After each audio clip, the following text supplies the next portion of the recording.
Topic बहुत important. News में जो चल रहा है, जैसा मैंने आपको कल भी बताया था, it is AI governance and digital constitutional protection.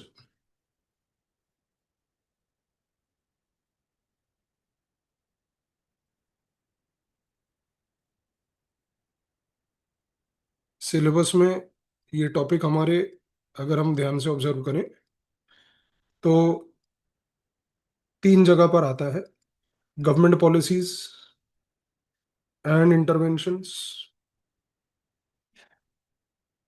For development in various sectors,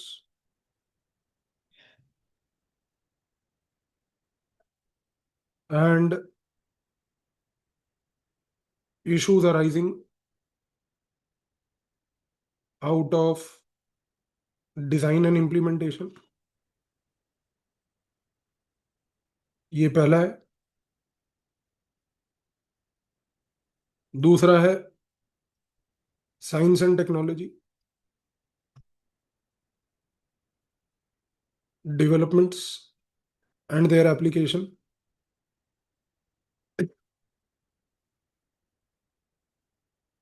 and effects in everyday life.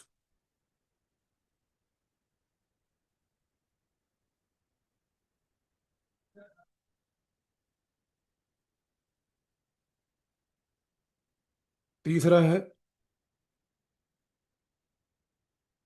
challenges to internal security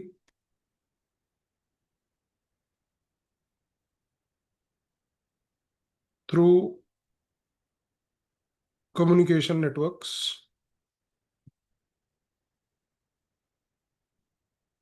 जो इंटरनल सिक्योरिटी का टॉपिक है, इन तीनों स्थानों पर इस पर्टिकुलर डिबेट से, जो हम अभी चर्चा करने जा रहे हैं काफी डिटेल में, आपको डायरेक्ट रिलेशनशिप मिलेगा। अभी सबसे इंपॉर्टेंट है कि इशू का एनालिसिस को समझने की कोशिश करते हैं कि इशू क्या है। तो ध्यान से फोकस कीजिएगा और समझिएगा, ताकि आपको हर एक चीज बहुत प्यार से क्लियर हो जाएगी। सबसे पहली चीज ये है कि देखो, ये कहना गलत नहीं होगा कि इंडिया आज की डेट में आर्टिफिशियल इंटेलिजेंस को लेकर बहुत सारे थ्रेट्स को कन्फ्रंट कर रहा है। वो कन्फ्रंट इसलिए कर रहा है क्योंकि एआई का अडॉप्शन काफी इंक्रीज हो चुका है। अब क्योंकि एआई का अडॉप्शन इंक्रीज हो चुका है, तो जाहिर सी बात है कि इन थ्रेट्स को मीट करने के लिए इंडिया के पास एक रोबस्ट और एक मल्टी सेक्टोरल, ये वर्ड याद रखेंगे, multi sectoral legislative and policy architecture है। क्या मतलब होता है इसका? इसका मतलब ये है बेटा कि इंडिया आज चाहे बहुत सारे एआई के रिलेटेड एप्लीकेशंस को फॉलो कर रहा है। इन एप्लीकेशंस को फॉलो करने से नो डाउट हमारे यहाँ पर थ्रेट्स एआई के रिलेटेड बढ़ रहे हैं। लेकिन हमारा जो एआई के थ्रेट्स को मैनेज करने का अप्रोच है, इस अप्रोच को याद रखना कि हमारी जो अप्रोच है, उस अप्रोच की ओवरऑल फिलॉसफी यदि हम देखें, तो वो फिलॉसफी है कि हमारा एक मल्टी सेक्टोरल लेजिस्लेटिव और पॉलिसी आर्किटेक्चर है। जब हम वर्ड मल्टी सेक्टोरल का प्रयोग करते हैं, तो मल्टी सेक्टोरल का मतलब होता है कि हमने अलग अलग सेक्टर्स में जहां पर एआई का यूज हो रहा है, उन सेक्टर्स में हमने या तो लॉज बनाए हुए हैं या उन सेक्टर्स में हमने पॉलिसीज बनाई हुई है। मल्टी सेक्टोरल मतलब मल्टीपल सेक्टर्स में जहां जहां पर एआई का प्रयोग हो रहा है, वहां वहां पर या तो हमारे पास कोई लॉ है और या फिर कोई पॉलिसी। इस प्रकार से हमने पहली बात तो एआई को टैकल करने की कोशिश करी है। लेकिन इसके बावजूद भी हम एक पॉइंट बोलते हैं बेटा, और वो ये है कि इंडिया के कॉन्टेक्स्ट में हम विटनेस कर रहे हैं what is called as a structural velocity gap. ये दूसरा एक शब्द है बेटा जो अखबारों में प्रयोग किया जा रहा है। एक शब्द मैंने आपको अभी बताया कि मल्टी सेक्टोरल हमारे पास लेजिस्लेटिव और पॉलिसी आर्किटेक्चर है।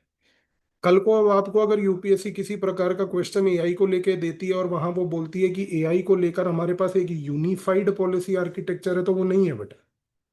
हमारे पास एआई को लेकर किसी भी तरीके से एक यूनिफाइड अप्रोच है टैकल करने की, तो वो नहीं है बेटा।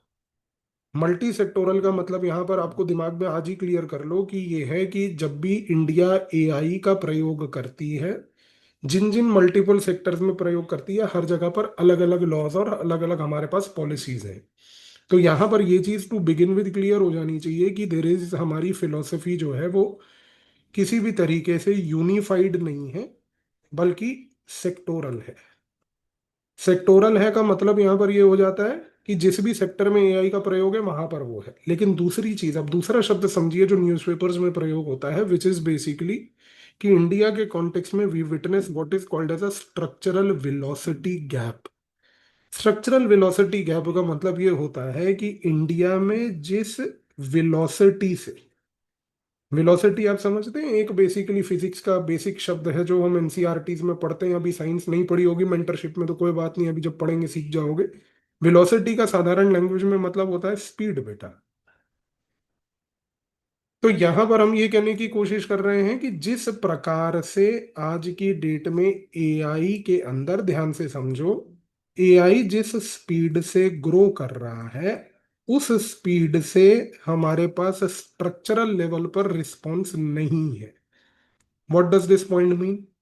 कि जिस प्रकार से एआई जिस स्पीड से ग्रो कर रहा है, उस स्पीड की ग्रोथ से हमारे पास लॉज और पॉलिसीज आज की डेट में नहीं है। यानी कि देखो अब कितनी बड़ी चीज हमने बोली। हमने अभी डिबेट स्टार्ट किया ये पॉइंट कह के कि एआई के केस में हमारे पास multi sectoral legislative policy architecture है।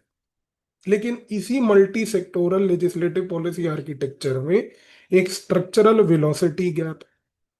स्ट्रक्चरल वेलोसिटी गैप का मतलब ये है कि एआई जिस रैपिड पेस पे डेवलप कर रहा है, उस रैपिड पेस ऑफ डेवलपमेंट के हिसाब से लॉज और पॉलिसीज उस पेस पे मूव नहीं कर रहे।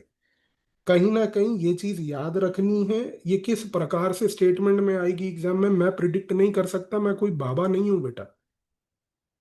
लेकिन आपको ये चीज याद रखनी है कि ये थॉट प्रोसेसेस अगर क्लियर ना हुए तो एग्जाम में आप प्रीलिम्स में बुरी तरह से फंस जाओगे। इसीलिए मैं बोल रहा हूँ दिमाग बिल्कुल सिर्फ अपने नोट्स पे रखो और लिखने पे रखो, मेरी शक्ल देखने पे नहीं रखनी है। मेरी शक्ल में कुछ नहीं लिखा है सर। सारा फोकस आपके कॉपी पे होना चाहिए कि जो मैं चर्चा कर रहा हूं उसको इलेबोरेट तरीके से लिखते जाओ। Main point what we are trying to communicate is कि India is witnessing a problem. The problem here in India is कि जिस पेस पे एआई डेवलप हो रहा है वर्ल्ड वाइड, इंडिया में लॉज एंड पॉलिसीज उस पेस पे प्रोग्रेस नहीं कर रहे। यानी कि एआई आगे बढ़ता जा रहा है, लॉ और पॉलिसी अभी भी पीछे है। इस कॉन्टेक्स्ट में अब हम देखते हैं कि हमारा लॉज का पहली बात तो आर्किटेक्चर क्या है। हमारा लॉज का अगर हम आर्किटेक्चर देखें तो सबसे पहला हमारे पास है information technology intermediary guidelines and digital media ethics code. ये है 2026 अमेंडमेंट के बाद वाला। तो अमेंडेड लिख लो इसको, information technology intermediary guidelines and digital media ethics code 2026।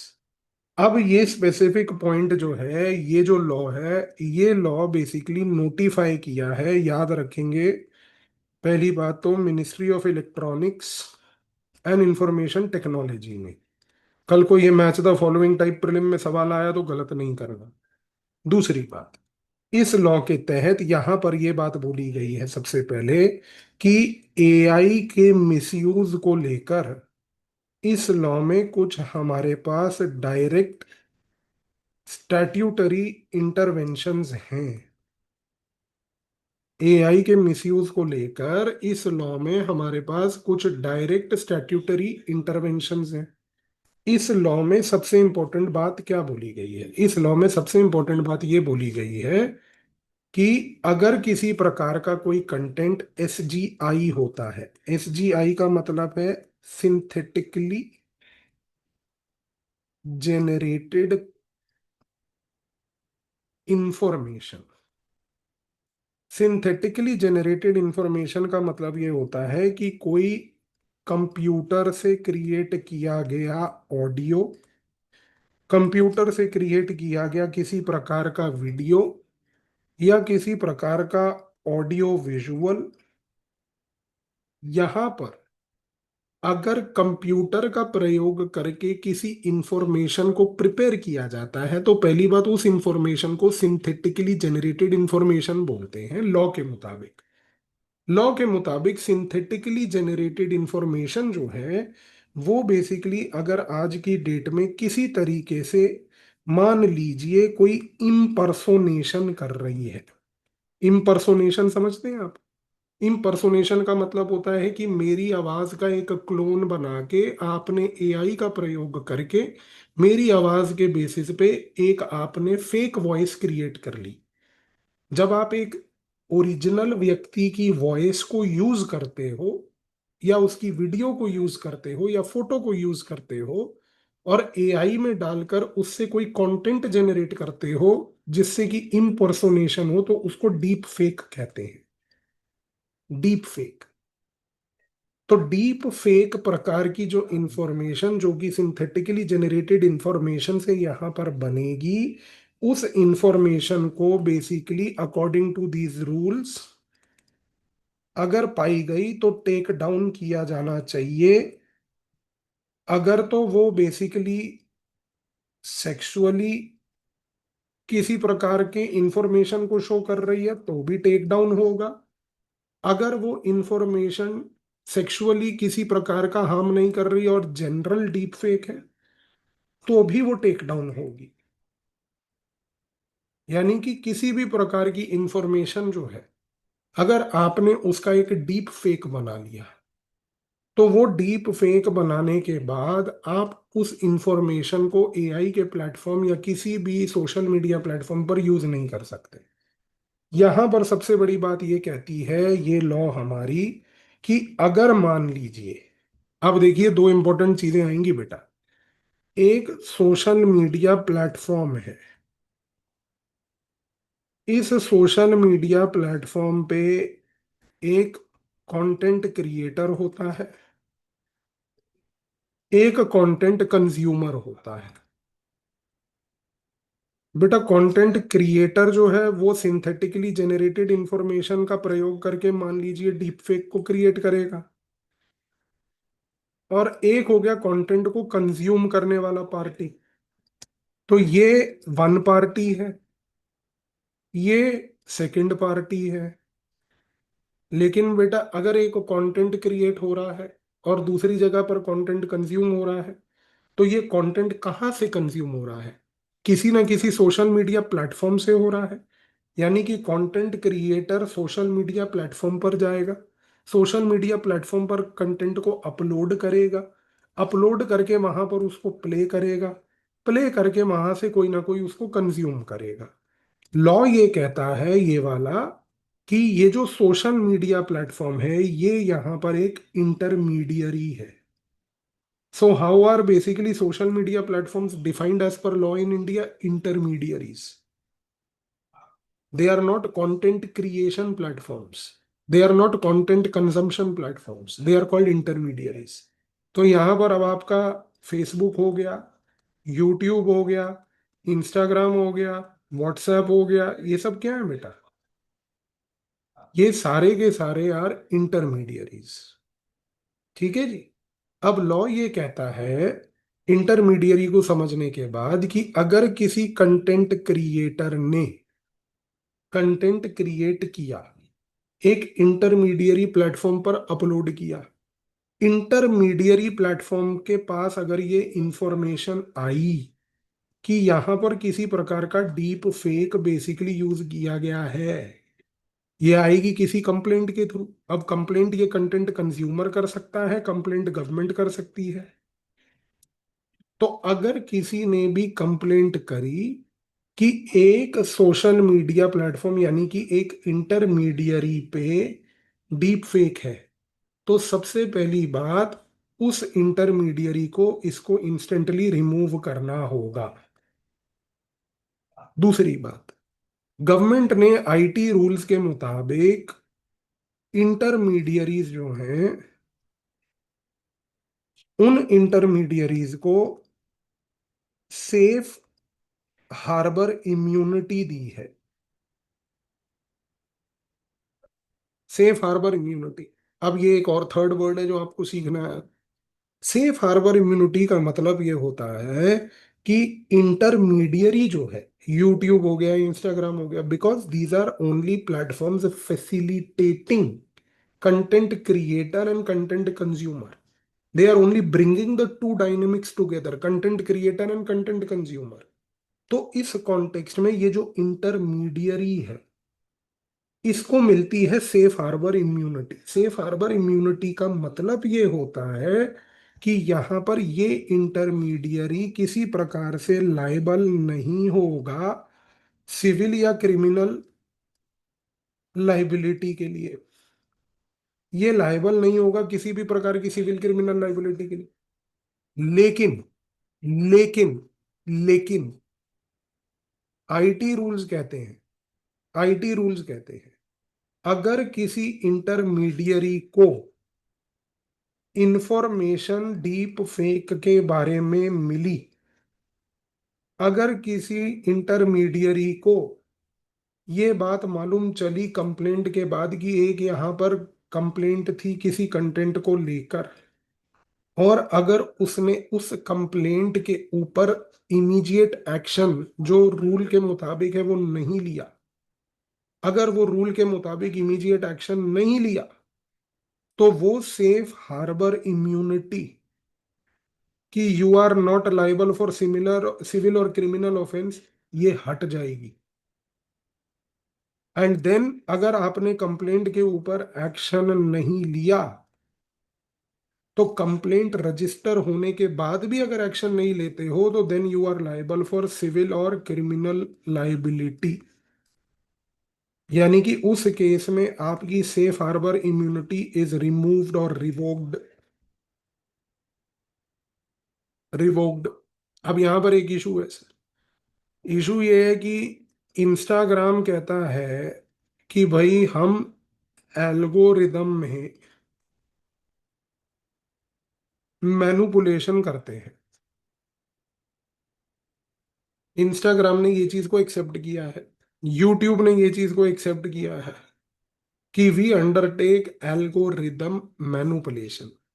Algorithm manipulation का मतलब ये है कि ये दोनों प्लेटफॉर्म्स जो हैं, ये मनी लेके डिसाइड करते हैं who will view what content. यानी कि एक content creator directly content consumer के पास नहीं पहुंच पा रहा है। इसके बीच में यहां पर ये जो इंटरमीडियरी है, ये इंटरमीडियरी आज की डेट में क्या कर रहा है, एल्गोरिदम को मैनुपुलेट कर रहा है। और ये मैनुपुलेट कर रहा है पैसे के बेसिस पे। यानी कि जो कंटेंट क्रिएटर जो है, अगर वो अपने कंटेंट के ऊपर कुछ पैसा लगाता है, तो वो पैसे से एल्गोरिदम मैनुपुलेट होगा। मैनुपुलेट होने से क्या होगा कि कौन से कंटेंट को कौन से कंज्यूमर के पास दिखाना है, वो डिसाइड किया जाएगा बेसिकली ये इंटरमीडियरी के द्वारा।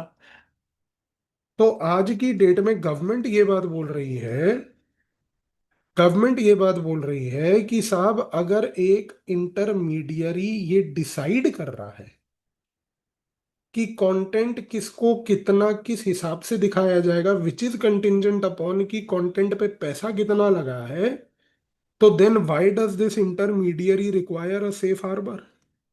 क्योंकि यहां पर तो अब आप इंटरमीडियरी रहे नहीं। अब you are actually manipulating through the use of monetary gain Who will view how much and what content? So then the question is, can you still enjoy the safe harbor immunity? ये government को लेकर आज की date में एक dilemma है। इसका answer क्या आएगा मुझे नहीं पता, आप ऑब्जर्व करिएगा आप अपने आप न्यूज में, because this is where the issue stands today right now. Number one. Number two, हमारे पास है यहाँ पर India AI mission and India AI governance guidelines.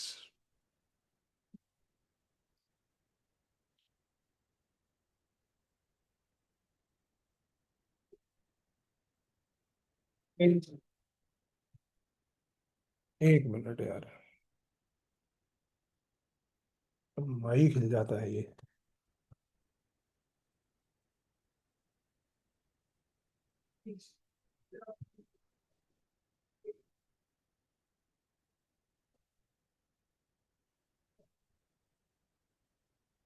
हमारे पास दूसरा है बेटा, India AI mission and India AI governance guidelines.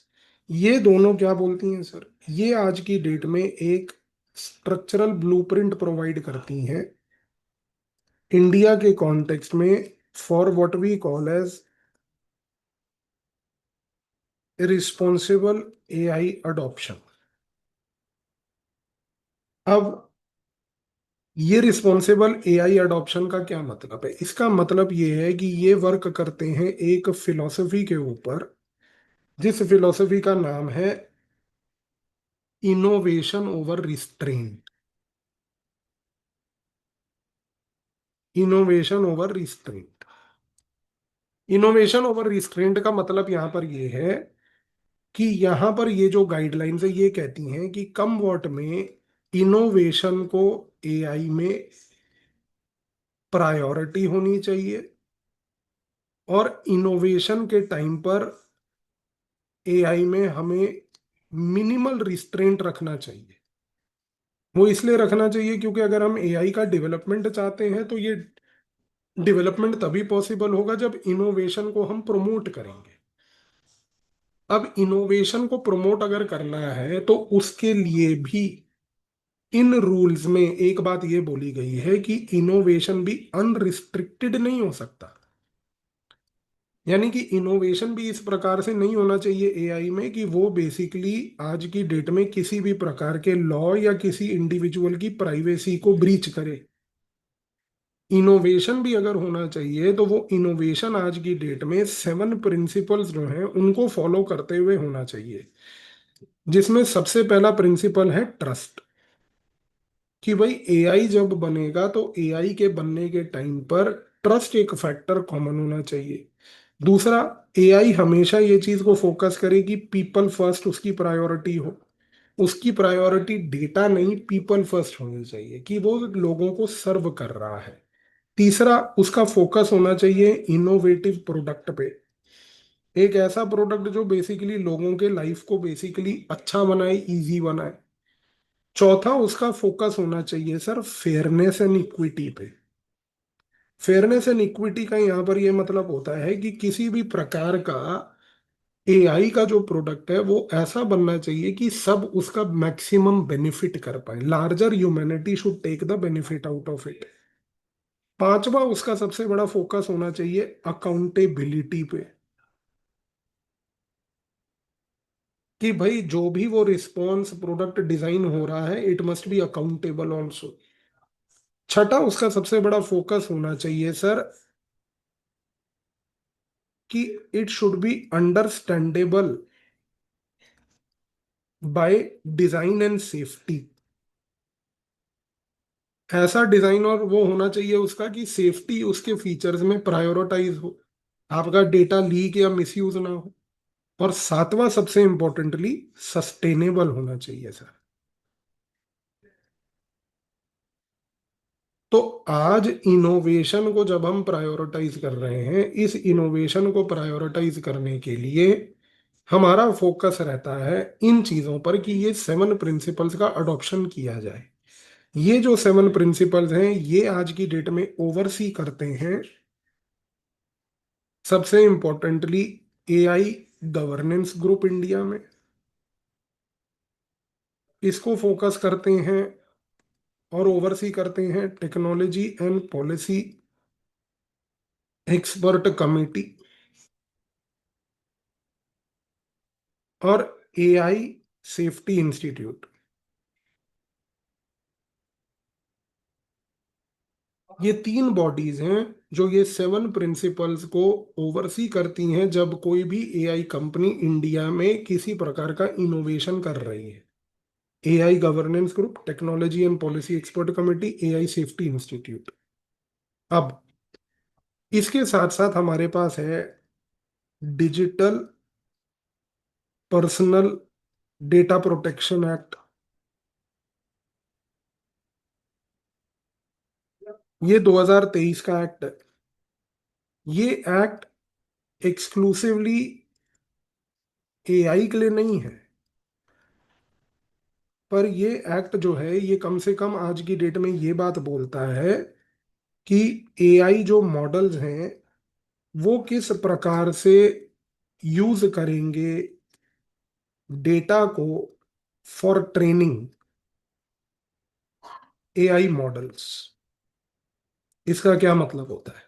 इसका मतलब ये होता है बेटा कि ये लॉ आज की डेट में बता रहा है कि अगर आप एक एआई के यूजर हो तो आप एज एन एआई यूजर अपने डेटा को, जो एआई को आप दे रहे हो, आप डिसाइड करने की वो पावर रख सकते हो कि क्या आपके डेटा का प्रयोग उस पर्टिकुलर एआई के मॉडल को ट्रेन करने के लिए यूज किया जाएगा या नहीं किया जाएगा।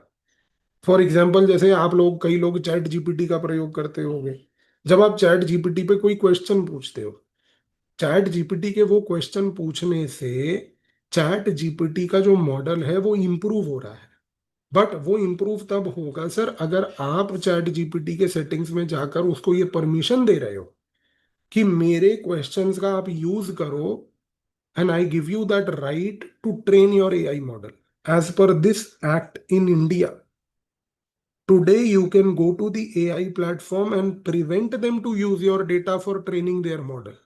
आप वो जाकर डेटा शेयरिंग को ऑफ कर सकते हैं, और ऑफ करने के बाद आपका डेटा का प्रयोग ट्रेनिंग के पर्पज के लिए यूज नहीं किया जाएगा। तो ये वाला लॉ एक्सप्लिसिटली एआई के प्रयोग के लिए नहीं है सर, पर ये एआई प्राइवेसी इंश्योर कर रहा है। ये चीज आपको समझ आई? एआई प्राइवेसी इंश्योर कर रहा है। अब इसके साथ साथ हमारे पास भारतीय न्याय संहिता है 2023। इसमें भी आज की डेट में एआई ऑफेंसेस के बारे में मेंशन है, क्रिमिनल ऑफेंसेस खास करके। कैसे क्रिमिनल ऑफेंसेस? जैसे कि आज की डेट में डिजिटल इम्पर्सोनेशन होना, जैसे कि आज की डेट में फाइनेंशियल फ्रॉड होना, फोर्जरी करना, डेफमेशन होना, ये प्रकार के ऑफेंसेस जो है। पहली बात तो वो इन चीजों के बारे में चर्चा करता है, बीएनएस जो है। इसके साथ साथ सबसे इंपॉर्टेंटली अभी हम लोगों ने एक ड्राफ्ट रेगुलेशन प्रिपेयर किया है, जो है draft regulation for use of AI in courts 2026। ये जो ड्राफ्ट रेगुलेशन है इसको रिलीज किया है सुप्रीम कोर्ट ने। सुप्रीम कोर्ट ने क्या बोला है कि AI and it's usage in judiciary. अब उसने क्या बोला है सर? उसने ये बोला है कि एआई आज की डेट में, सुप्रीम कोर्ट कहती है कि केस शेड्यूलिंग हो, केस मेंटेनेंस हो, मेंटेनेंस यानी कि केस मैनेजमेंट जिसको एक सिंपल लैंग्वेज में कहते हैं वो हो, इस केस में एआई का प्रयोग होना चाहिए।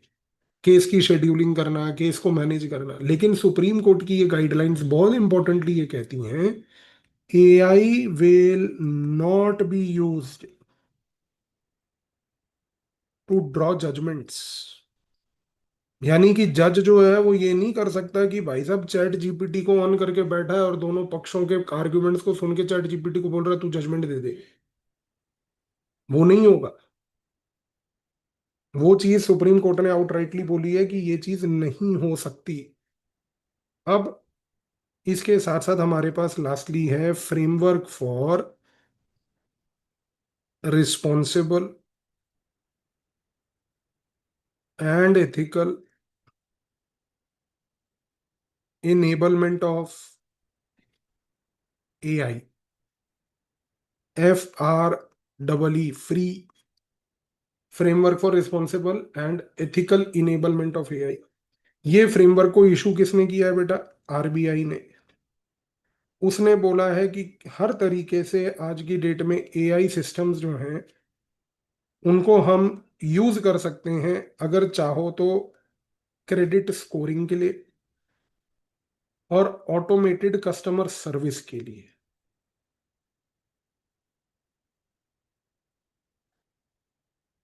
कस्टमर्स को लेके जो बैंक सर्विस प्रोवाइड कर रही है। तो अगर आप देखो ध्यान से, from judiciary to RBI in the financial sector, to that of AI innovation, to that of AI privacy, to that of AI related personal privacy according to Bharatiya Nyaya संहिता, हमने जो चीज का आर्ग्यूमेंट शुरुआत में किया था कि एआई मल्टी सेक्टोरल है, वो चीज हमने यहां पर एक बेस बना के पहले तो पूरा प्रूव कर दिया। अब सवाल यहां पर ये उठता है कि इन सब चीजों के मल्टी सेक्टोरल होने के बाद भी हमने ये चीज बोली कि एआई को लेकर इंडिया में कुछ थ्रेट्स हैं। अब आते हैं उन थ्रेट्स को लेके। तो थ्रेट्स यहां पर क्या है? सबसे इंपॉर्टेंटली आज की डेट में deep fake enabled financial fraud and voice cloning हो रही है। डीप फेक्स का आज की डेट में प्रयोग किया जा रहा है वॉइसेस को क्लोन करके फाइनेंशियल फ्रॉड करने के लिए।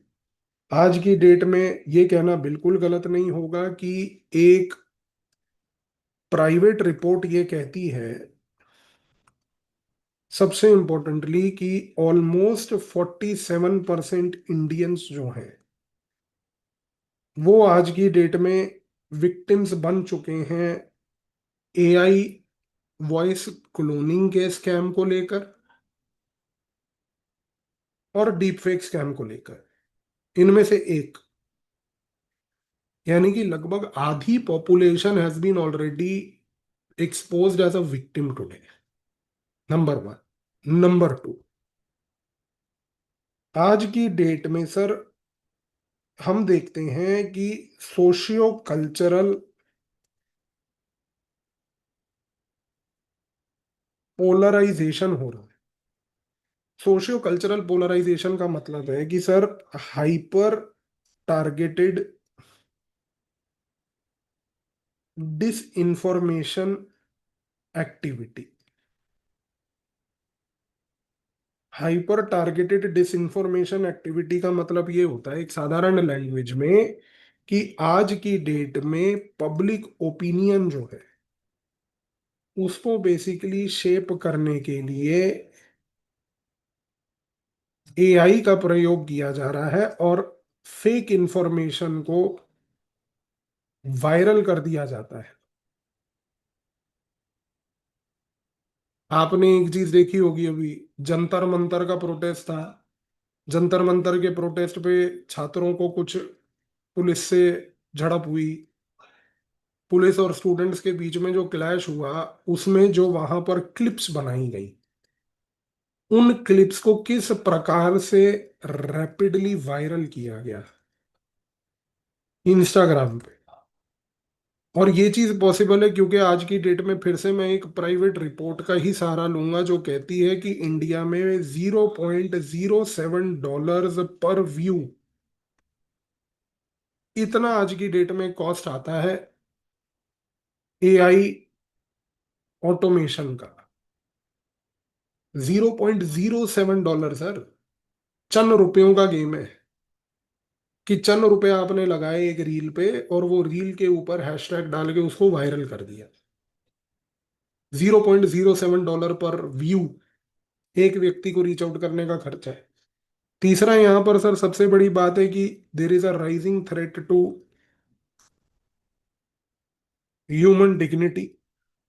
ये चीज फैक्ट है सर, कि आज की डेट में जिस प्रकार से पर्सनल डेटा का मिसयूज हो रहा है, उस चीज को हम यहाँ पर हाईलाइट कर रहे हैं। चौथा सबसे इंपॉर्टेंट है सर, कॉरपोरेट मोनोपोली। और ये पॉइंट क्यों इंपॉर्टेंट है? ये इसलिए इंपॉर्टेंट है क्योंकि आज की डेट में 90% जो आज की डेट का एआई सोशल मीडिया प्लेटफॉर्म्स हैं, उनको कुछ हैंडफुल कंपनीज ही ओन करती हैं। उन कंपनीज के पास एब्सोल्यूट मोनोपोली है। आप इस चीज को देखो यार, कि मेरे को ये प्लेटफॉर्म चलाने के लिए जूम का प्रयोग करना पड़ता है, और जूम का प्रयोग ना चाह के भी मुझे करना पड़ता है, because there is no substitute to Zoom. Substitute to the Zoom is की या तो आप अपना एक एडटेक का पूरा प्लेटफॉर्म डेवलप कराओ जिसका खर्चा आता है 70-80 लाख रुपए, जिसमें आप वो क्लासरूम फीचर बनाओ, फिर उसके लिए डेटाबेस बनाओ, फिर अमेजॉन वेब सर्विसेज से वो पैकेज खरीदो डेटा को सेव करने का, इंटीग्रेट करने का, एटसेट्रा। और उसमें कोडिंग फलाना ढकाना क्या क्या होता है। 2 साल से मैं परेशान हूँ इस चीज को लेके, और मजबूरन मुझे ये जूम का प्रयोग करना पड़ता है जिसका मंथली खर्चा है 2 लाख रुपए। 24 लाख रुपए तो इसका ही साल का खर्चा है। चलो पूरा साल कोर्स नहीं चलते, 10 महीने चलते हैं, 20 लाख रुपए खर्चा है। बट क्या करूं, these people have a monopoly, there is no substitute today, what to do, you are stuck. अब इसके साथ साथ आता है सर यहाँ पर रेगुलेटरी गैप, जिसको अभी मैंने आपके पॉइंट ऑफ व्यू से एक्सप्लेन किया था, जो शब्द यूज किया था, स्ट्रक्चरल वेलोसिटी गैप। और मैंने आपको कहा था कि स्ट्रक्चरल वेलोसिटी गैप इंडिया में है। लेकिन मैं आपको एक एग्जांपल देता हूँ, ये सिर्फ structural velocity gap, regulatory gap सिर्फ इंडिया में नहीं है। आप यूरोपियन यूनियन का देखो सर।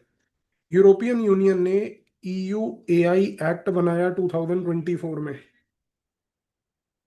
यूके ने यूके ऑनलाइन सेफ्टी एक्ट बनाया 2023 में। ये दो एक्ट्स थे, European union AI act 2024, UK online safety act 2023। इन दोनों एक्ट्स के बाद भी आप सबसे बड़ी ब्यूटी देखो, कि इन दोनों एक्ट्स ने जो एआई के मिसयूज को प्रिवेंट करना था, आज मिसयूज जो है वो 10x हो चुका है इन लॉ के आने के बाद भी। तो गेम क्या हुआ सर, लॉ तो आ गया। लॉ के आने के बाद जो लॉ मिसयूज को प्रिवेंट करना चाह रहा था, उस मिसयूज को प्रिवेंट करने के बजाय 10 नए प्रकार के मिसयूजेस क्रिएट हो गए, जो लॉ आज की डेट में बात ही नहीं कर पा रहा। आपने लॉ को बनाया था ये दो चीजों को टैकल करने के लिए, लेट से, लेकिन वो दो चीजों के बजाय अब 10 नई चीजें जो हैं वो आ गई। अब लॉ उसको टैकल करने के लिए एग्जिस्ट ही नहीं करता।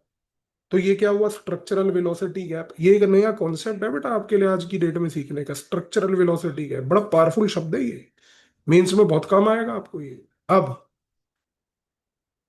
इसके साथ साथ दूसरा थ्रेट है sir, existential threat to democracy.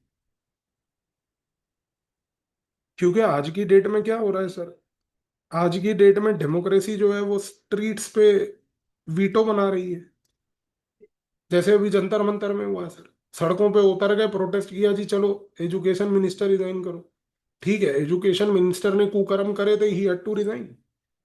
But sir, the power of social media is today that tomorrow if there is a manufactured protest, आप उस मैन्युफैक्चर्ड प्रोटेस्ट से भी स्ट्रीट वीटो प्राप्त करोगे सोशल मीडिया के थ्रू, क्योंकि सोशल मीडिया से pressure campaign बनेगा। और सबसे बड़ी बात सर, इसके साथ साथ दूसरा थ्रेट आज की डेट में आता है, जॉब डिसरप्शन। Job disruption. और जॉब डिसरप्शन का सबसे बड़ा कारण क्या है सर, स्किल मिसमैच। क्योंकि फिर बात वही है बेटा, आप 3 साल 4 साल जिस प्रकार से एक कोर्स को करोगे, उस 3-4 साल के अंदर अंदर ही एआई जिस प्रकार से आ जाएगा, आप उस एआई को समझ भी नहीं पाओगे और प्रोसेस भी नहीं कर पाओगे। अब आप 1 मिनट के लिए ये सोचो कि जिसने 2020 में आईआईटी में एडमिशन लिया होगा बीटेक में, वो आईआईटी से पास आउट करेगा 2024 में। सर 2020 में मास लेवल पर एआई था ही नहीं। 2024 में जब वो पास आउट किया, एआई का पूरा एरा आ चुका था। उसके कोर्स में उसको एआई कुछ सिखाया ही नहीं। तो हो गया ना स्किल मिसमैच सर।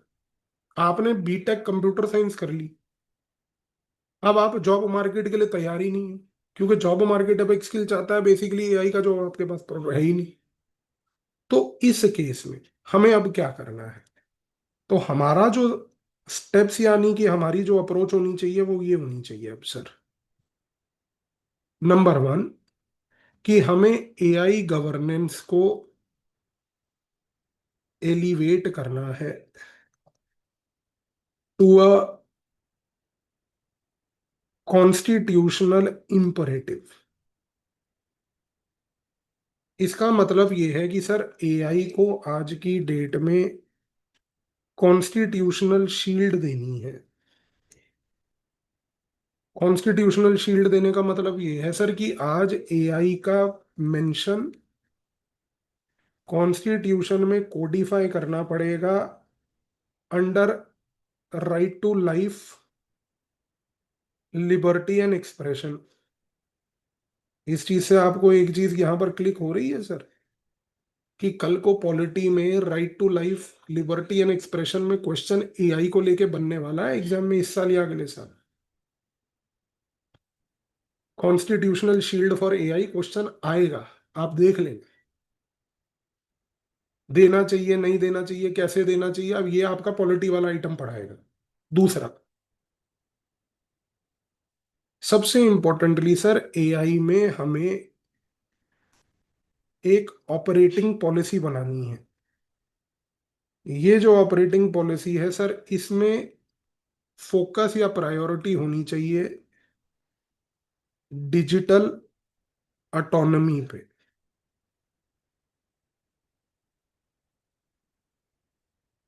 हर व्यक्ति के पास एक राइट होना चाहिए कि वो डिजिटल स्पेस का प्रयोग कितना और कैसे कर सकता है। दूसरा, पर्सनल डेटा प्रोटेक्शन पे।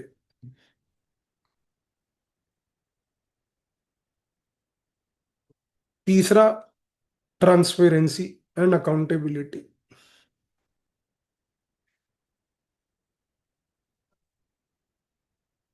चौथा, सबसे important sir, rigid protection of free speech.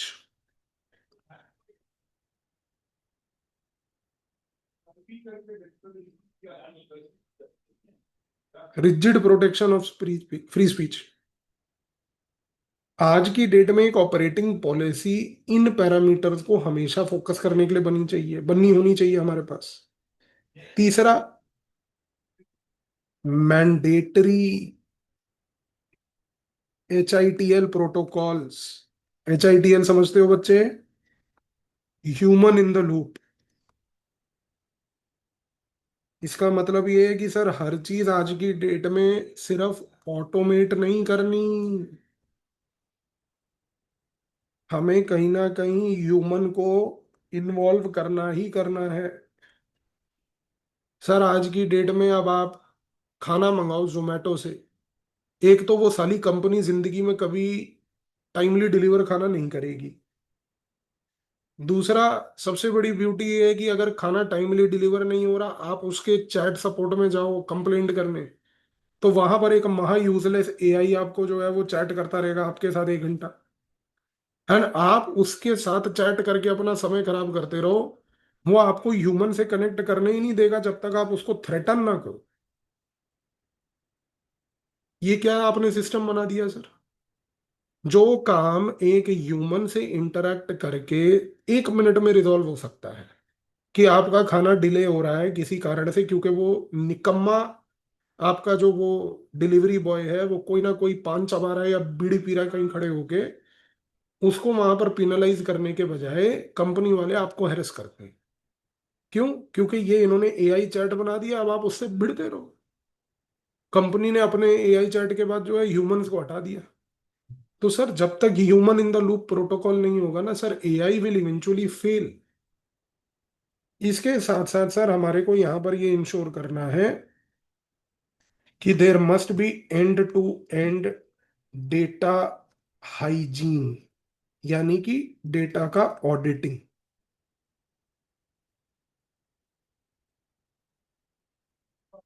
यानी कि there has to be some agency that must be responsible for ensuring that number one, data usage, इसका कहीं ना कहीं एक ऑडिट हो रहा है। आज की डेट में डेटा जनरेट हो रहा है, डेटा प्रोसेस हो रहा है, लेकिन उसकी ऑडिटिंग कहीं नहीं हो रही है।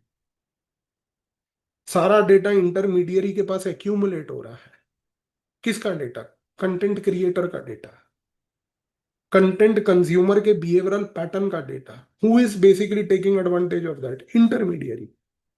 Where should all that data be audited? We don't have a clarity about it. So, firstly, this is called data hygiene. ये चीज यहां तक क्लियर हुई थी सबको? पिछले 45 मिनट में जो हमने डिस्कशन किया, ये चीज आप लोगों को समझ आई या नहीं आई सर? ये चीज पिछले 2 महीनों में लगभग 39 डिफरेंट आर्टिकल्स जो न्यूज़पेपर में आए, उनको एकजुट करके कंपाइल करके एक ऑर्डर में मैंने आपके लिए यहां पर ये प्रेजेंट किया। अब ये जो आपने एक थॉट प्रोसेस डेवलप किया है इन 39 आर्टिकल्स का, सबसे पहली बात ये है कि बेटा ये थॉट प्रोसेस डेवलप करने के बाद मुझे ऐसा लगता है कि आने वाले 2 से 4 महीने एआई को लेके यदि कोई आर्टिकल अखबार में आता है तो ऐसा वहां पर कोई टर्म नहीं होगा जो आपको नहीं आता होगा। रेयर होगा कि अगर वो आर्टिकल बहुत ही ज्यादा टेक्निकलिटी पे जा रहा है तो एक अलग बात है। अगर एक जेनेरिक आर्टिकल है, which I believe are 98% articles, you will now be able to understand and process that. इसी रीजन से कल मैंने आपको क्या बोला था बेटा, कि मेंस के जो इश्यूज हैं उन इश्यूज को समझने में समय लगेगा सर। ये बड़े इश्यूज हैं। अभी हमने लगभग 50 मिनट्स लगा के एक इशू को सिर्फ समझा है। जो छोटे इश्यूज हैं दूसरे वाले, वो 50 मिनट्स में प्रोबेबली 10 इश्यूज हो जाएंगे हमारे। But now do you understand the difference of what I explain you yesterday? आज तक आपने कभी किसी एक भी इशू को इस डीप नजरिए से कभी पढ़ने की कोशिश करी? नहीं करी। कोई बात नहीं, आपको करना भी नहीं। वो करना इसलिए नहीं है क्योंकि that is my job to do. That is why you are part of this programme and you have joined the course. I will do it for you.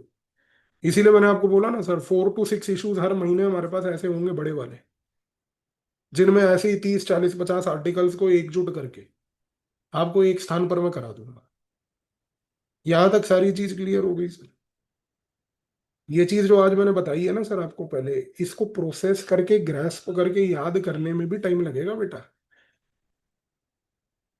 इस चीज को याद रखना, it will require multiple revision and memorisation from you. Is this clear till now? Let us proceed further. अब हम आते हैं inferences पे। What inferences we can draw from this issue now? The first inference we can draw is कि India का, अगर मैं ये पॉइंट बोलूं कि एआई गवर्नेंस अप्रोच जो है वो शिफ्ट हो गया है from being reactive to proactive multi sectoral approach. तो क्या ये बात अब आप समझ पा रहे हो? ये बात अब सबको क्लियर हो रही है? अगर ये स्टेटमेंट यूपीएससी प्रीलिम में दे देगा साइंस एंड टेक्नोलॉजी का क्वेश्चन बना के, अब आप हैंडल कर लोगे? कम से कम आपको अब यहाँ पर ये स्टेटमेंट को प्रोसेस करने में तो दिक्कत नहीं आएगी। और इसका रीजन क्या है जो हमने यहाँ पर ये बोला सर? इसका रीजन क्या है जो मैंने आपको बताया कि भाई इंडिया में मल्टीपल जो सेक्टर्स हैं, हर सेक्टर में जो एआई का यूज है, आज उसको लेकर हमारे पास या तो लॉ है या पॉलिसी है। This is the basic premise with which we began our debate. Clear हुआ जी? दूसरी चीज, सेकंड इन्फ्रेंस क्या है? आज एक स्ट्रक्चरल वेलोसिटी गैप एग्जिस्ट करता है एआई गवर्नेंस में। अगर हम ये स्टेटमेंट दे तो ये एक इन्फ्रेंस हम ड्रॉ कर सकते हैं इंडिया के लार्जर एआई के डिबेट में। इसके वाई वाले पार्ट को आप अपने शब्दों में लिख पाओगे अपने आप? होमवर्क है आपका, बॉक्स में लिखिएगा अपने आप। तीसरा, इंडिया का जो आर्किटेक्चर है एआई गवर्नेंस को लेकर,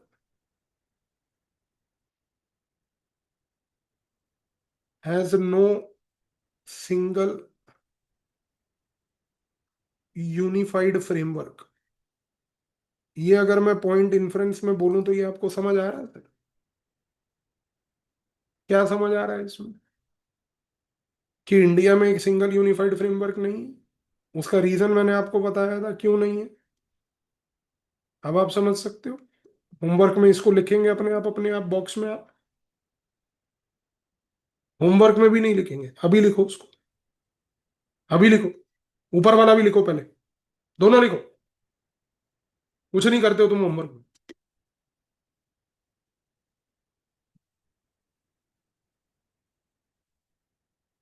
दोनों का आंसर लिखो।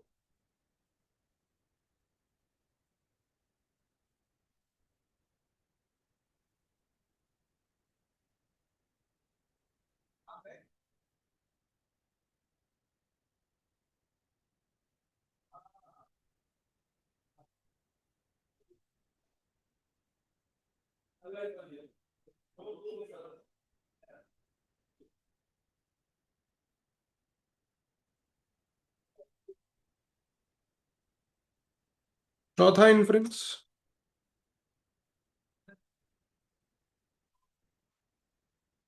एआई आज की डेट में रिक्वायर करता है इंडिया के कॉन्टेक्स्ट में, जो हमने डिबेट किया, एक मल्टी पिलर पॉलिसी आर्किटेक्चर। अगर मैं ये बात बोलूं तो ये आपको समझ आती है सर? एक ऑपरेटिंग पॉलिसी जो मैंने एक्सप्लेन की थी अभी आपको। लिखो Y.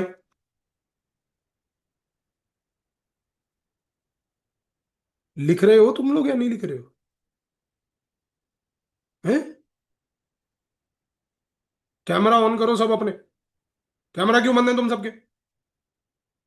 Switch on your camera, all of you.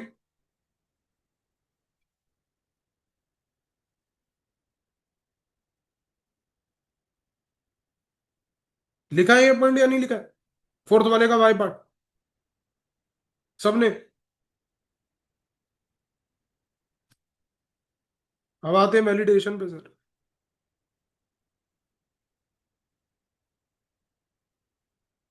सबसे पहला प्रोपोजिशन वैलिडेशन का क्या है हमारा सर? प्रोपोजिशन ये है कि sir India has demonstrated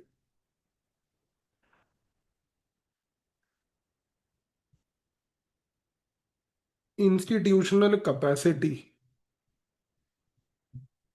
to develop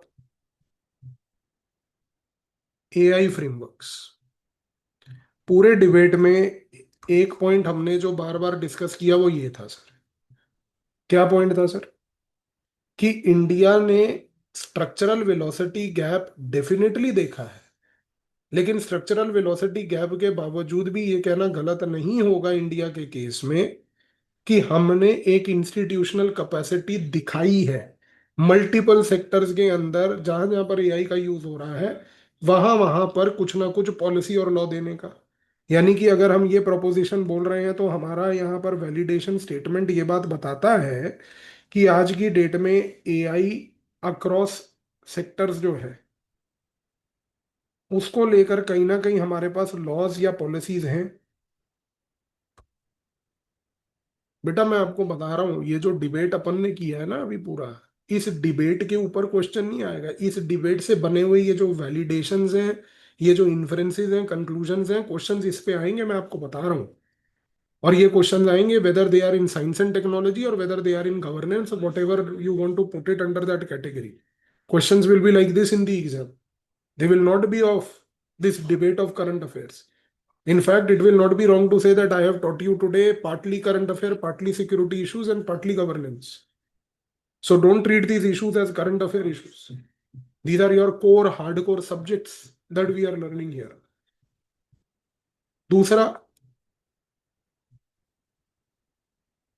validation number 2 अगर हम बोले, तो प्रोपोजिशन अगर मैं ये दूं, प्रोपोजिशन का मतलब समझते हो सर? प्रोपोजिशन का मतलब होता है एक प्रीमाइस, प्रीमाइस का मतलब होता है एक statement of fact. Proposition is what बेटा? Statement of fact. याद रखना है ये आगे के लिए, पूरा साल ऐसे ही पढ़ना है हमने प्रोपोजिशन में। तो प्रोपोजिशन क्या है? एक फैक्ट है, एक ट्रूथ है, सच है। अब यहां पर अगर मैं ये सच बोलूं कि भाई democratic institutions have capacity to tackle technological threats, तो ये पॉइंट समझ आया आपको कि democratic institutions have the capacity to tackle technical threats, technological threats. क्यों? क्योंकि हमने यहाँ पर स्टेटमेंट अगर हम इसको इलाबोरेट करें, तो हमने इंडिया के लॉज देखे, हमने ईयू को भी देखा, हमने यूके को भी देखा। आप यहाँ पर यूएस डालना चाहो वो भी डाल लो, साउथ कोरिया डालना चाहो वो भी डाल लो, हमने उनके बारे में चर्चा नहीं करी, but they are all there. Because हर जगह की डेमोक्रेटिक कंट्री ने ये चीज डेमोन्स्ट्रेट करी है कि अगर आवश्यकता पड़ी तो उस आवश्यकता के तहत कोई भी टेक्नोलॉजिकल थ्रेट हो उसको टैकल करने के लिए उनके पास इंस्टीट्यूशनल कैपेसिटी है। वैलिडेशन नंबर 4, सॉरी 3, यहां पर प्रोपोजिशन यानी कि फैक्ट क्या है? फैक्ट ये है कि सर आज की डेट में future challenges can be better tackled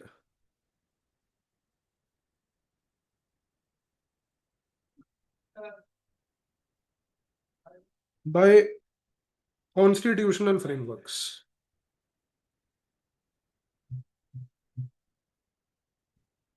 by constitutional frameworks.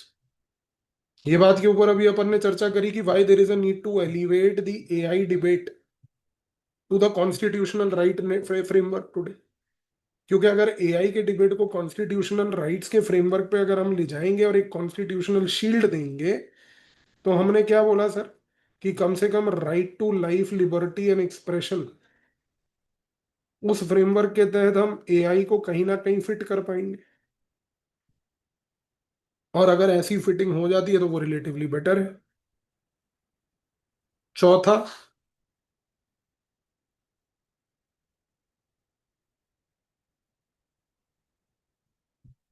Regulatory innovation can address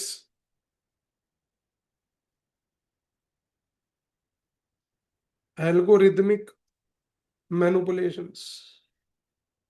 हमने अभी ये बात की चर्चा करी सर पूरे डिबेट में। आज एक रेगुलेटरी आर्किटेक्चर ऑडिट को लेकर नहीं है। ये अगर हमारा प्रोपोजिशन था, तो हमारा स्टेटमेंट जो इस पॉइंट को जस्टिफाई करता है वो क्या है sir? Audit architecture is missing.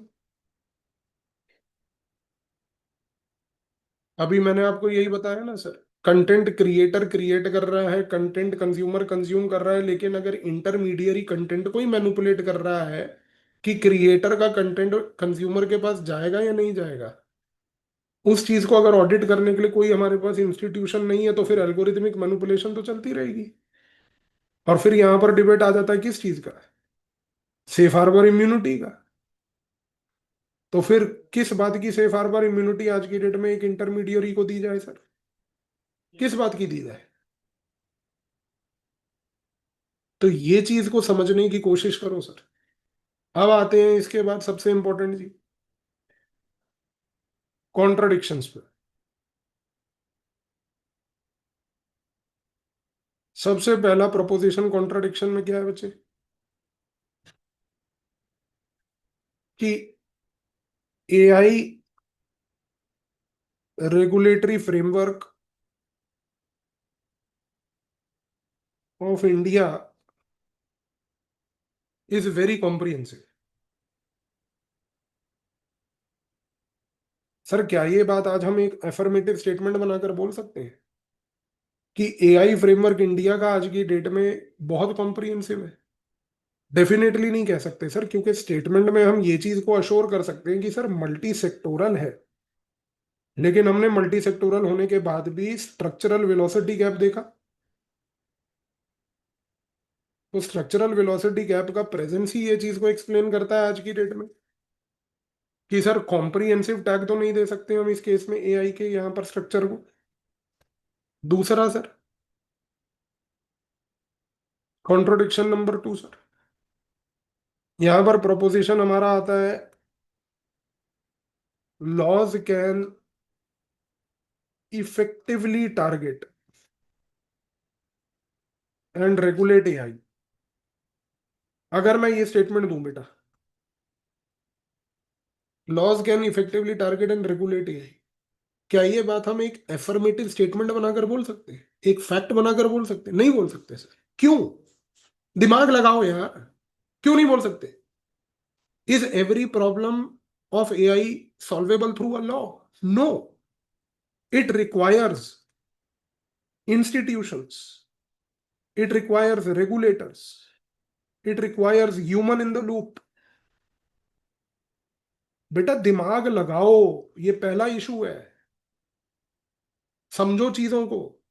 पहली बार करंट अफेयर को नए तरीके से पढ़ रहे हैं हम लोग, और मार्केट में अश्योर कर सकता हूं किसी टीचर की औकात नहीं है करंट अफेयर ऐसा पढ़ा दे आपको, क्योंकि कोई नहीं पढ़ सकता इस लेवल से।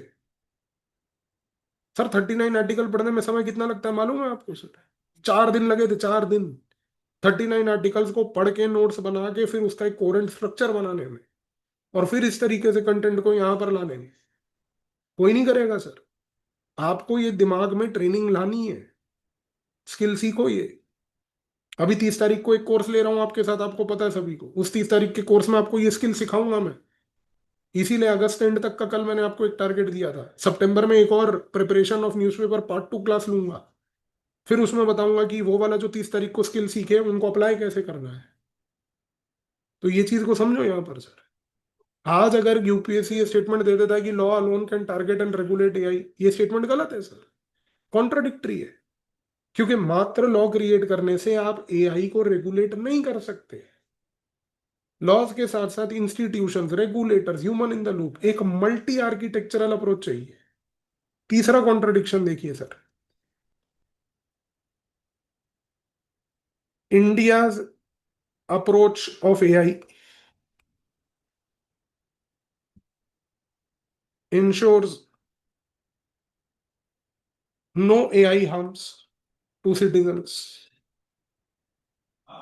India's approach of AI ensures no AI harms to citizen. क्या ये हम कंक्लूसिव एविडेंस दे सकते हैं सर? नहीं दे सकते। अभी मैंने आपको ये बात बताई कि sir more than almost approximately 50% of the population has been exposed already as AI victim. अब देखो सर, यहां पर यूपीएससी ने वो रिपोर्ट का प्रयोग नहीं किया, वो डेटा का प्रयोग नहीं किया। लेकिन what UPSC try to do in this particular thing is use that data to create a contradiction that India's approach of AI ensures AI harms no citizen. और देखो मूर्ख बच्चे यूपीएससी के प्रीलिम में इसको जाकर ट्रू करेंगे, क्योंकि उनको लगेगा कि हाँ ये तो गवर्नमेंट के खिलाफ थोड़ी स्टेटमेंट जा सकती है। पर कॉमन सेंस थी सर ये इस बार के प्रीलिम के पेपर में 2026 में इन्होंने किया है बेटा।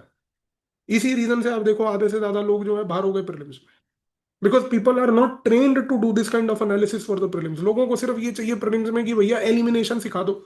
4 साल से मैं इस बात को बोल रहा हूँ ना, अकेडमी से जब से मैं था वहां पर। आपको याद होगा जितने लोग वहां पर थे, अगर कभी पढ़े हुए हैं, कि none of these bloody bullshit crap of eliminations and these guesses and guesswork will ever work in the prelims। और 2026 के प्रीलिम ने प्रूव कर दिया वो क्या चाहता है आपसे। इसी आप देखो सर, आधे से ज्यादा जनता मार्केट में, आधे से ज्यादा लोग बावले हुए पड़े हैं। आधे से ज्यादा टीचर ही वहां पर क्रिटिसाइज कर रहे हैं यूपीएससी को। सर आपने देखे थे यूपीएससी के प्रीलिम के बाद वीडियोस आ रहे थे, टीचर्स क्रिटिसाइज कर रहे हैं यूपीएससी को, तुम्हारी औकात क्या है साले? तुम क्रिटिसाइज करोगे यूपीएससी को? शर्म आनी चाहिए तुम्हें। उसके बराबर तुम पढ़ा नहीं सकते, उसके बराबर पहुंच नहीं सकते, उसके माइंडसेट को समझ नहीं सकते, और यूपीएससी को क्रिटिसाइज करने में चले हैं। ये हालात है मार्केट का सर। इसीलिए मैं आपको बोल रहा हूँ बेटा, सोच डेवलप करो। जो इशू अपन ने डिस्कस किया ना, उसको ग्रैस्प करने में समय लगेगा आज आपको। 50 मिनट लगा के जो डिस्कशन किए ना बेटा, वो एसेंस है सारा। वो सारा का सारा एसेंस है। Contradiction number 4 sir. AI governance in India prioritises innovation fully. याद करो वो debate, innovation versus restraint sir, क्या बात की थी हमने वहां पर? कि इनोवेशन ओवर रिस्ट्रेंट मैंने बोला था। What does innovation over restraint mean sir? Innovation over restraint means कि आप जब बात इनोवेशन की कर रहे हो, उस समय 7 प्रिंसिपल्स मैंने आपको दिए कि सर उन 7 प्रिंसिपल्स के दायरे में रह के इनोवेशन होगी अगर करनी है तो। यानी कि सर आउटराइट सिर्फ इनोवेशन को फुल्ली प्रायोरिटाइज नहीं कर रहे हम। अगर ये आ जाए कि India is one of the most relaxed country that promotes aggressive innovation of AI, statement फिर गलत है सर ये। अनब्रिडल्ड, लिख लो इसको। इनोवेशन हम लोग नहीं स्ट्राइव कर रहे sir, we are not striving for unbridled innovation.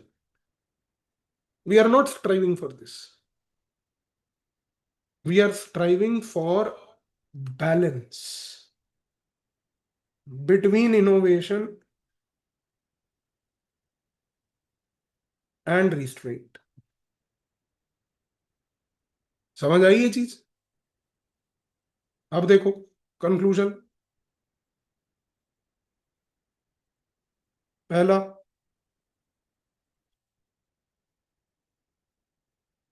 AI regulation requires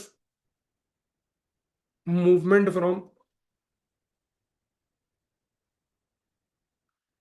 statutory to constitutional level.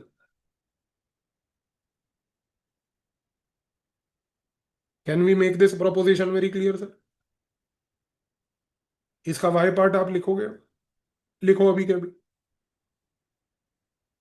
AI regulation requires a movement from statutory to constitutional level. ये एक डिबेट आपके दिमाग में आज सेटल हो गया सर। आपको अब ये पता है कि एआई का पूरा डिबेट जो इंडिया में चल रहा है, वर्ल्ड में चल रहा है, उसका इंडिया के कॉन्टेक्स्ट में एंड गोल यही है कि सर जब तक कॉन्स्टिट्यूशनल शील्ड नहीं आती, एआई के इश्यूज रिजॉल्व नहीं हो सकते। दूसरा, सबसे important sir, prevention of harms by AI requires AI audit. ये कंक्लूजन हम ड्रॉ कर सकते हैं सर कि it requires basically what? AI audit. तीसरा, human in the loop is the most critical missing puzzle. ये अगर मैं बोलूं तो समझ आ रहा है सर आप? Human in the loop is the most important missing puzzle today, पूरे एआई के डिबेट में हमारे। चौथा, इंडियाज अप्रोच, ये ध्यान देना इस पॉइंट को लेके, India's approach of AI today is domestic and not geopolitical. ये बहुत बड़ा पॉइंट बोल रहा हूं मैं। और ये पॉइंट आप तब समझोगे अगर आपने वो डिबेट को याद किया हो, जब मैंने आपको ये बात बोली थी कि मेजॉरिटी सोशल मीडिया प्लेटफॉर्म्स की मोनोपोली फॉरेन में है, 90% control is abroad. They are basically those intermediaries who are deciding today how AI will play a role with respect to the content creation and consumption both. So India की approach में एक सबसे बड़ा limitation क्या है, अभी भी domestic है। हम अपने मल्टीपल सेक्टर्स के बारे में चर्चा कर रहे हैं sir, we are still not talking about and missing the element of what is called as geopolitical AI. Geopolitical AI का क्या मतलब है यहाँ पर, कि भाई जो फॉरेन कंपनीज हैं, सोशल मीडिया कंपनीज, जो एआई को बेसिकली कंट्रोल कर रही हैं, सोशल मीडिया को कंट्रोल कर रही हैं, कंटेंट को कंट्रोल कर रही हैं, आज की डेट में उनके साथ हमारा एंगेजमेंट कैसा होगा। वो एंगेजमेंट तब तक डिफाइन नहीं हो सकता, तब तक जब तक हम फिर वही काम ना करें सर। ये वाला पॉइंट पहला वाला, कॉन्स्टिट्यूशनल शील्ड। क्योंकि जिस दिन कॉन्स्टिट्यूशनल शील्ड हो गई sir, any platform operating in India will have to be bound by the constitutional values of India.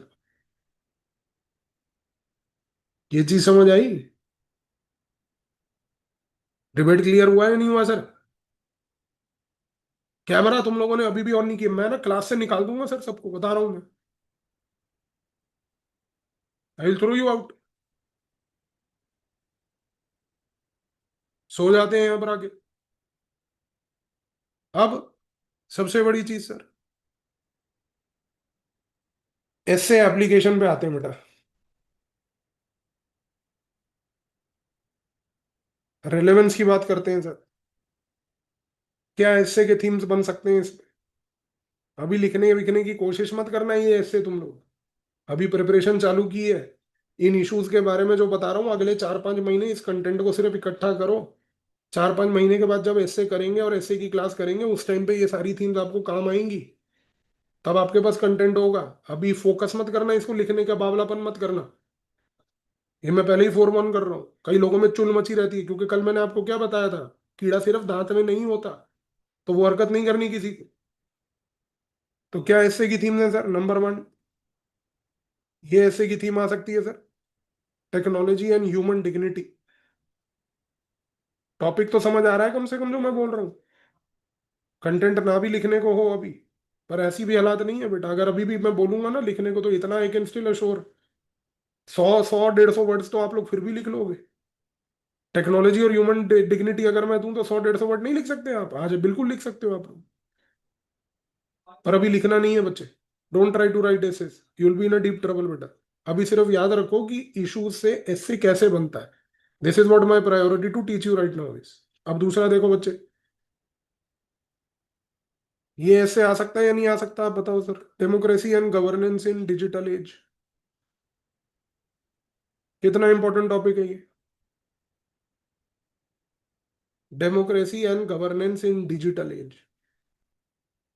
Existential threat to democracy, deep fakes, जो हमने अभी चर्चा करी पूरी यहां पर। इसके बाद देखो सर, तीसरा सर, सबसे important he sir, information integrity and public trust.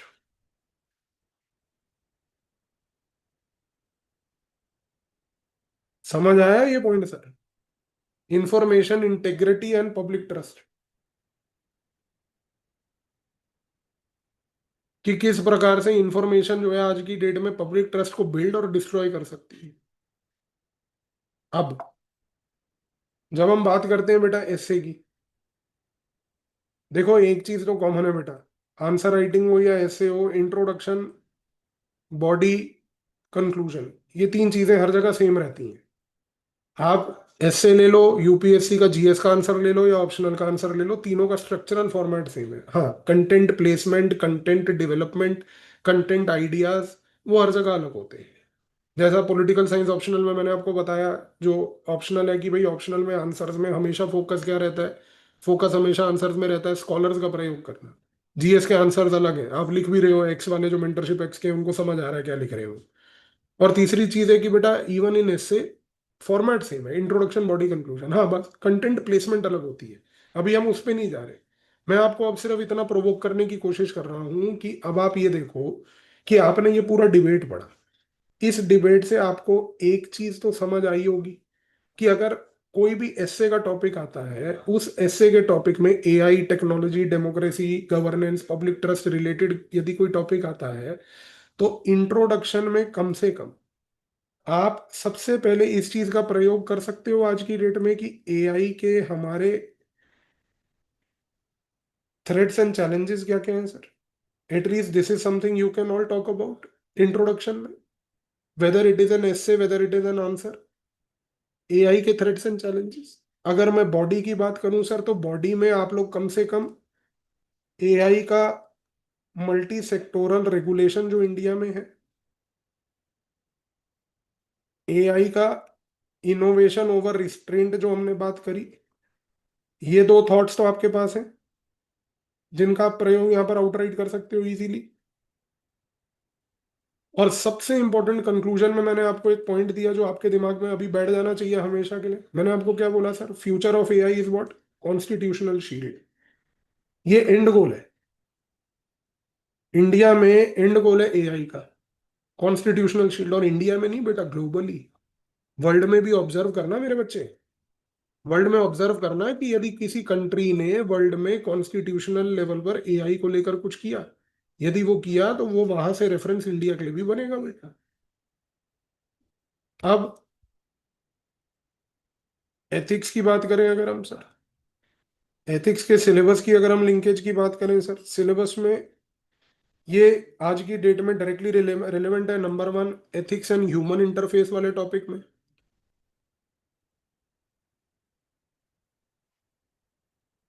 Number two, attitude, ये एथिक्स के सिलेबस का दूसरा टॉपिक। और तीसरा,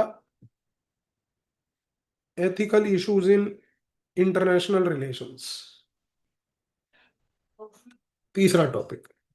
तीन टॉपिक्स में, ethics and human interface, attitude and ethical issues in international relation में, ये वाला डिबेट काम आता है। कैसे काम आता है? थ्योरी में देखते हैं सर पहले। थ्योरी में सबसे पहला जो डिबेट है यहाँ पर, वो आपके बेसिकली डिबेट आएगा सबसे importantly sir, accountability and transparency का। बेटा, मैं आपको एक पॉइंट बोलना चाहता हूँ। मेरे को लगता है आप लोग थोड़े से कंफ्यूज हो रहे हो, आपकी शक्लें देख के मुझे लग रहा है एथिक्स और ऐसे दोनों चीजें भी आपने पढ़ी नहीं है। तो जाहिर सी बात है कि आप इस चीज को शायद प्रोसेस नहीं कर पा रहे होगे कि मैं जो ये बोल रहा हूँ। पर मेरा आपसे एक रिक्वेस्ट है, नई भी चीज अगर ऐसे और एथिक्स की समझ आ रही, कम से कम उसको नोट डाउन कर लो। 3 महीने बाद समझ आ जाएगी, ये मैं अश्योर कर सकता हूँ। 3-4 महीने के बाद, दिसंबर से पहले पहले आ जाएगी। पर मैं आपको दिसंबर तक ये चीजें छोड़ना नहीं चाहता। छोड़ना इसलिए नहीं चाहता क्योंकि बेटा हम जून से करंट अफेयर्स को कवर कर रहे हैं। अभी अगस्त के महीने में, जून जुलाई का करा रहा हूँ आपको मैं। तो जून जुलाई का जो करंट अफेयर है उसमें ना तो एसए का कोई टॉपिक, ना एथिक्स का कोई टॉपिक जो है मैं छोड़ना नहीं चाहता।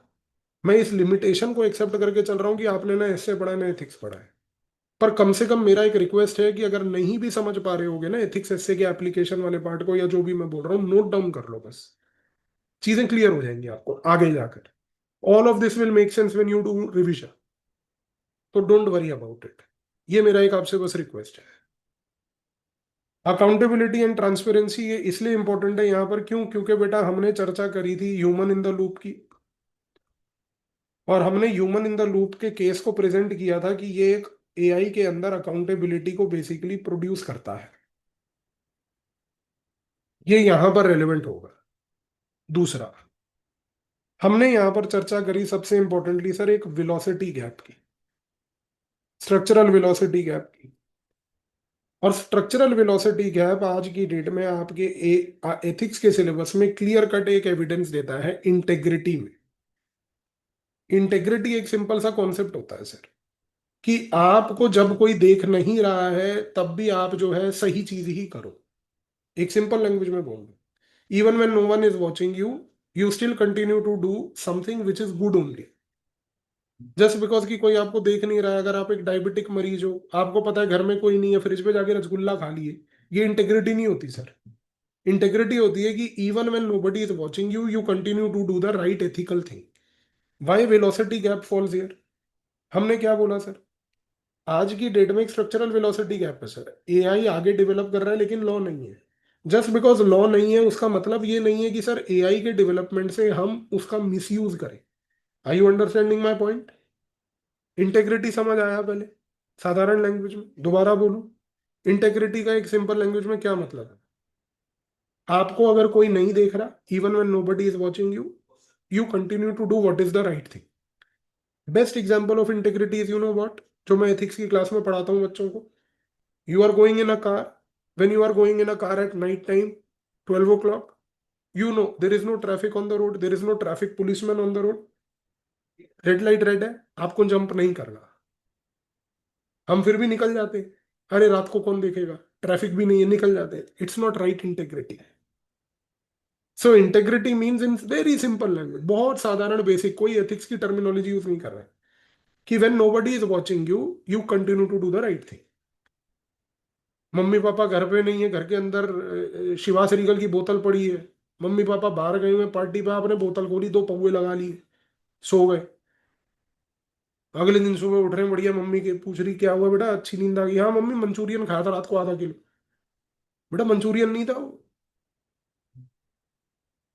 गलासी थी। Integrity, structural velocity gap and integrity का क्या रिलेशन है सर? एआई का डेवलपमेंट हो रहा है, एआई में लॉ नहीं है, लॉ नहीं है यानी कि एक वैक्यूम है, आपके पास एक स्पेस है कुछ भी गलत करने की, आप फिर भी गलत नहीं करोगे। Got it? Clear to everybody? समझ आ रहा है ना सर?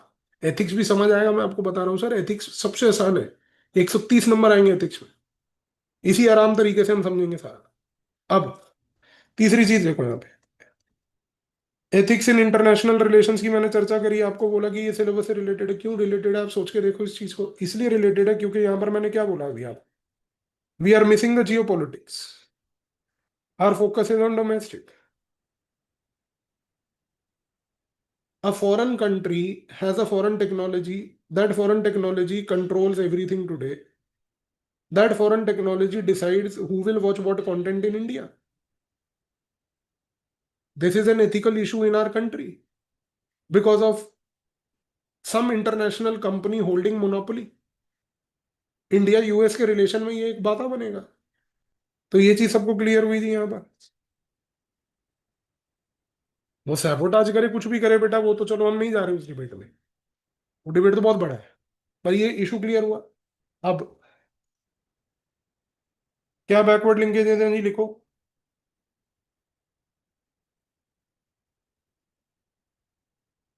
सबसे पहला बैकवर्ड लिंकेज है sir, government policies and interventions for development in various sectors.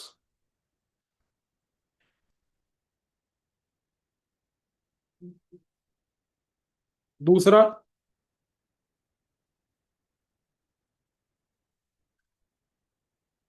Important aspects of governance, transparency, accountability.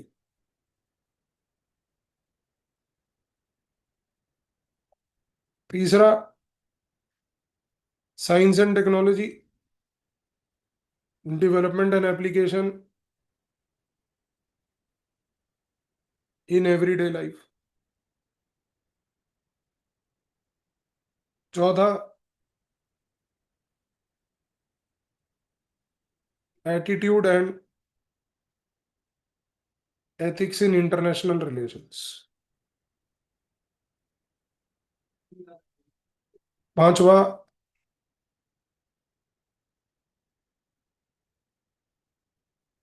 challenges to internal security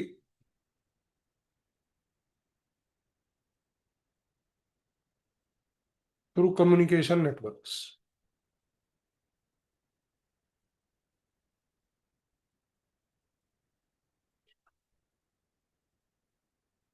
हो गया जी ये clear?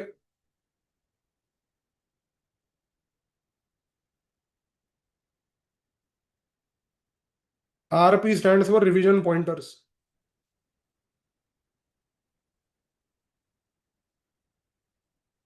Pointer number 1 sir, structural velocity gap, लिख लोगे इसको अपने आप। नंबर 2, कॉन्स्टिट्यूशनल शील्ड, लिखोगे अपने आप। ह्यूमन इन द लूप, चौथा, मल्टी सेक्टोरल फ्रेमवर्क। पांचवा,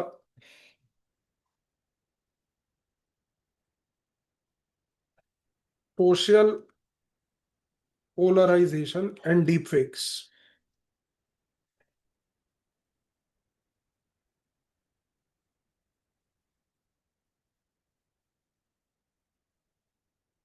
5 नए ऐसे शब्द हैं यार आज सीखे आपने नए।